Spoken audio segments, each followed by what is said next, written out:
Yeah, and I do like that everybody went after me for things like my shirt because that's always that one kills me. That's when you really want to get me, stab me in the heart. Talk about a shirt I'm wearing because those are the things that I really care about, or that I'm old. Um, you know, all the things I really can't do anything about. But next time I will wear a better shirt. Maybe I'll ask for permission. But I don't think I'll be invited back, so it's not Right. something I'm going to have to worry about. Um, no, it's fine. Uh, Sam Bibley, it was What a loser. hilarious how mad he got. Yeah, I with the Andy thing, it was hilarious. Like it was a poker game. Like It's what did very petty. Very I didn't petty. attack you personally. It wasn't like Andy's a piece of. I like Andy. I like Andy a lot. I wanted to see the thing grow, and I figured that was the best way to say it. And of course, Well, zero I that introspection. So that's the other thing too. Like he has that twin brother, and twin brothers. They're on the same page. They have the same conversation. They're all they're in tune with each other. And the second that his twin brother popped in there, it was like they were having a one-on-one conversation between each other in their heads, and yeah, like everybody else is left out. But I understand that's how twins work. Twins can typically like finish each other's sentences and all that. It really became that the second that his brother showed up. You know what I mean? yeah. And Will Heron had fun with whichever Andy I hung out with. You're a ball washer, Will. The hell are you doing? How dare No, you call Stuttering John and ask questions? I'm kidding. I do like that. That's the problem with twins, right? You look and you can't figure out which one's which. Yep. Yeah, I met them both at some event, and I was like, I swear I thought Andy changed his clothes. That was and then I saw the two of them together. I was like, there we go. There we That go. makes sense. All There, right. Yeah, I mean, I think the sector used to be way bigger than it is now. It's pretty much left to what, like Ricada, Ethan Ralph, Mersch, Pot Awful. It's a skeleton crew now, right? Kiwi Farms. Yeah, yeah, I don't. it used to be a lot bigger, and it was all pretty much like right wing commentary guys, that kind of stuff. So it's shrunk quite a bit. It seems like it's just pretty much Ethan Ralph now by himself. Like there isn't much to it. It's skeletons. Yeah, I get my thing. I think Ethan Ralph is a shell of whatever he was before, Yeah, and for sure. and these sector guys that like when Mersh was saying, I could get 10 or 12 people to come to Hackamania who would learn about the show and everything. I Instead, he got stick with zero.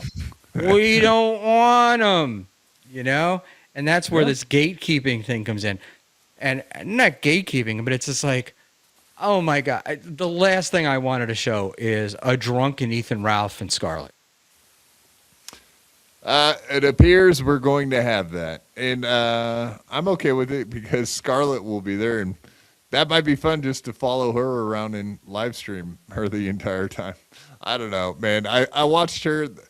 I knew who she was before the Villaroma thing happened, and I could see that she was a wreck before that, and I was like, who is this person? And then I found out she was a former allegedly.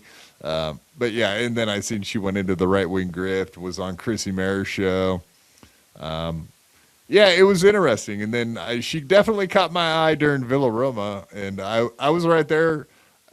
If I was ever arm in arm with Mersh about anything, it was Scarlet Watch because I was right there from the beginning. It was like, what the hell is going on with this one? And she's really got some serious problems. She may have quit, but she's got so many addiction problems. I yeah, man.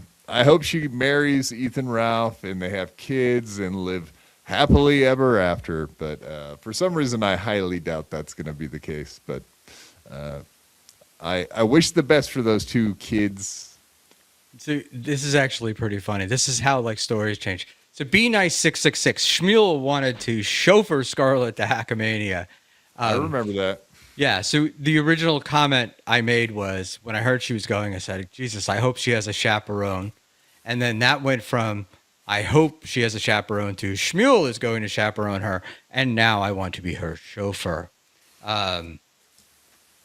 So that's it just things take on a life of their own. And you're like, you reach a point where you're like, yeah, that's fine.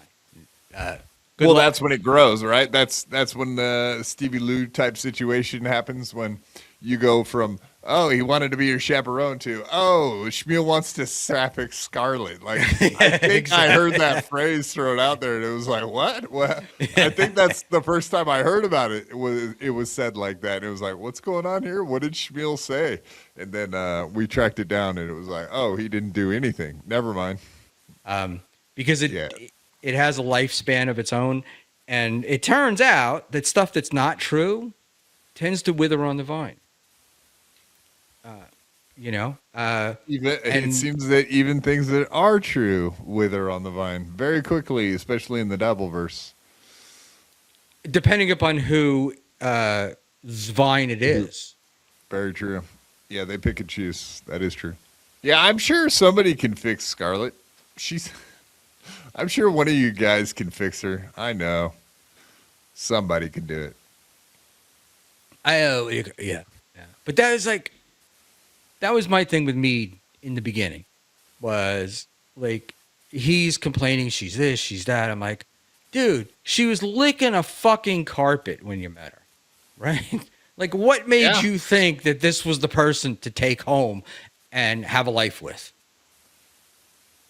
Yeah, like I said, when I was watching her at the Villa Roma, I couldn't believe what I was watching, and it was funny, but I could tell she was all fucked up on every upper downer drink she could be on. So that was very obvious. She was a wreck. If you've ever listened to her talk, I mean, maybe 10 years ago, she didn't sound like she was insane, but that's changed, and it is what it's sad to see her where she's at, but she's not in a good place. It's very obvious. Yeah, I also interesting. I don't know. Discord seems. I don't know. It seems like pretty. Discord much is AIDS, and I do spend a fair amount of time on Discord. I'm not afraid to admit it. Everybody else is like, "Oh, Discord, oh no!" It's like, yeah, whatever, dude. Is Discord as popular today as it was, say, a year ago? I mean, it depends on what groups you're in. Like, Pot Awful's got a strong following that hangs out in Discords. Like Spurtopia is doing fine. There's a few Discords that are still popping. Yeah, maybe not even a year ago. More like 2 years ago. Like Melton had a popping Discord, but a lot of them seem dead now. It's true. A lot of them have fallen off, and there's just a few left that seem to have a following of people that are actually interested in it. I know, like, Chad recently tried to start up a Discord, and I don't even think he ever actually went in there and saw what was going on. It was pretty funny to watch him be so scared of the Discord that he wouldn't even, like, text in the Discord. Good stuff, Chad, you pussy. Chad's always late to the game.